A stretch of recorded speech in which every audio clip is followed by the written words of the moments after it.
দেখো বন্ধুরা, আমার সব কাজবাজ সেরেও আমার দুই কন্যা ঘুমাচ্ছে এখনও। হ্যাঁ, কি বলি বলো, এখন ডাকলাম উঠছে না। ওদের জন্য আমি কি রেডি করছি চলো তোমাদের একটু শেয়ার করে দিই। দেখো, আমার বড় মেয়ে খেতে খুব পছন্দ করে পুরি, তোর জন্য আমি এটা রেডি করে রেখেছি। গরম গরম পুরি ভেজে দেবো ও উঠলে। তো এখানে আমার চা হচ্ছে, গ্যাস শেষ হয়ে গেছে, তার জন্য এই ছোট্ট মিনি গ্যাসে এখন আমার চা হচ্ছে। দেখো, তোমাদের সাথে সব শেয়ার করতে করতে আমি কিন্তু চা নিয়ে বসে গেছি।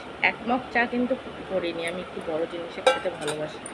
তাই চা বিস্কুট এখন টিফিন করব, মানে ব্রেকফাস্টে চা বিস্কুট খাবো, পরে টিফিনে আমি পুরি তরকারি বানাবো, তখন তোমাদেরকে শেয়ার করবো। আবার কথা বলতে বলতে পড়ে গেল। চলো, যদি আমার ভিডিও তোমাদেরকে ভালো লাগে তাহলে অবশ্যই লাইক, কমেন্ট আর শেয়ার করবে।